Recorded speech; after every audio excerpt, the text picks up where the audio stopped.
भारतीय न्याय संहिता 2023 बीएनएस की धारा 131, 132 एवं 133 का विस्तृत विवरण। धारा 131 हमला या आपराधिक बल का प्रयोग गंभीर एवं अचानक प्रोवोकिंग नहीं। अनुच्छेद पनिशमेंट फॉर असॉल्ट और criminal force otherwise then on grave provocation. प्रावधान यदि कोई व्यक्ति किसी अन्य व्यक्ति पर हमला करता है या आपराधिक बल क्रिमिनल फोर्स प्रयोग करता है, अर्थात ज्ञात रूप से या जानते बूझते बिना उस व्यक्ति की अनुमति के ऐसा करता है, और ऐसा गंभीर एवं अचानक उत्तेजना ग्रेव एंड सडन प्रोवोकेशन द्वारा प्रेरित नहीं है, तो यह धारा लागू होती है। दंड ऐसे व्यक्ति को इधर उधर की अलग अलग श्रेणी में 3 महीने तक की किसी भी तरह की सिंपल या रिगोरस जेल हो सकती है या पेनल्टी फाइन लग सकती है, जो कि 1000 रुपये तक हो सकती है या दोनों हो सकते हैं। स्पष्टीकरण एक्सप्लेनेशन 1 उत्तेजना प्रोवोकेशन यदि स्वयं अपराधी ने उत्प्रेरित की हो या उसे बहाना बनाने के लिए प्रेरित किया हो तो इसे इस धारा के तहत राहत मिटिगेशन का कारण नहीं माना जाएगा। इसके अंतर्गत 3 उपबिंदु हैं। ए यदि प्रोवोकेशन खुद अपराधी ने उत्तेजना के लिए खोजी या स्वयं प्रेरित की हो। बी यदि प्रोवोकेशन किसी सार्वजनिक कर्मचारी द्वारा उसके कर्तव्य के निर्वाह में किया गया हो या कानून के अनुपालन में किया गया हो। सी यदि प्रोवोकेशन स्वयं रक्षा प्राइवेट डिफेंस के कानूनी प्रयोग में किया गया हो। एक्सप्लेनेशन 2 यह प्रश्न की उत्तेजना गंभीर और अचानक ग्रेव एंड सडन थी या नहीं, तथ्य परिस्थिति क्वेश्चन ऑफ फैक्ट पर निर्भर करेगा। महत्व ये धारा उन मामलों को संभालती है जहां हमला बल प्रयोग हुआ है लेकिन अपराधी ने प्रेरणा के रूप में गंभीर उत्तेजना नहीं पाई।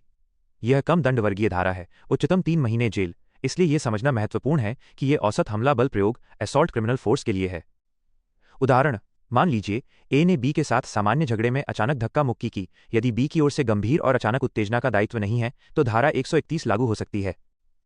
धारा 132 सार्वजनिक अधिकारी के कर्तव्य निर्वहन में बाधा डालने हेतु हमला या बल प्रयोग। अनुच्छेद असॉल्ट और criminal force to deter public servant from discharge of his duty. प्रावधान यदि कोई व्यक्ति उस सरकारी अधिकारी पब्लिक सर्वेंट पर हमला करता है या आपराधिक बल प्रयोग करता है जब वह अधिकारी अपने कर्तव्य का निर्वाह कर रहा हो या ऐसा करने से रोकने डराने का इरादा रखता हो या उस कर्तव्य के निर्वाह के प्रयास के कारण हमला हुआ हो तो यह धारा लागू है। दंड इस अपराध के लिए 2 वर्ष तक की जेल हो सकती है या जुर्माना फाइन या दोनों। महत्व यह धारा विशेष रूप से सरकारी अधिकारी के काम में बाधा डालने वाले हमलों को चिन्हित करती है, जैसे पुलिस अधिकारी लोक सेवक आदि द्वारा कर्तव्य निर्वहन के दौरान।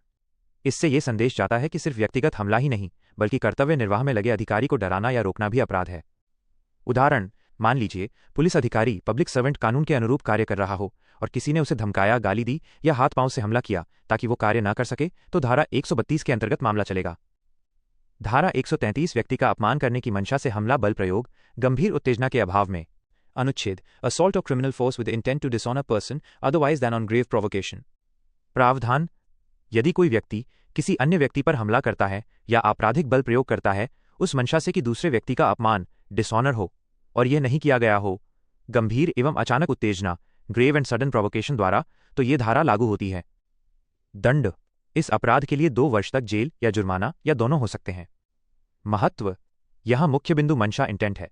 व्यक्ति ने जानबूझकर इस उद्देश्य से हमला किया कि दूसरे का अपमान हो।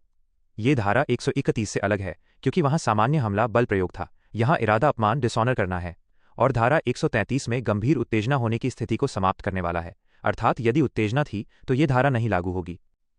उदाहरण मान लीजिए ए ने बी को सार्वजनिक रूप से थप्पड़ मारा, यह सोचकर कि बी को शर्मिंदा कर पाएगा, और बी ने ए को कोई उत्तेजना नहीं दी थी, तो धारा 133 के अंतर्गत मामला बनेगा।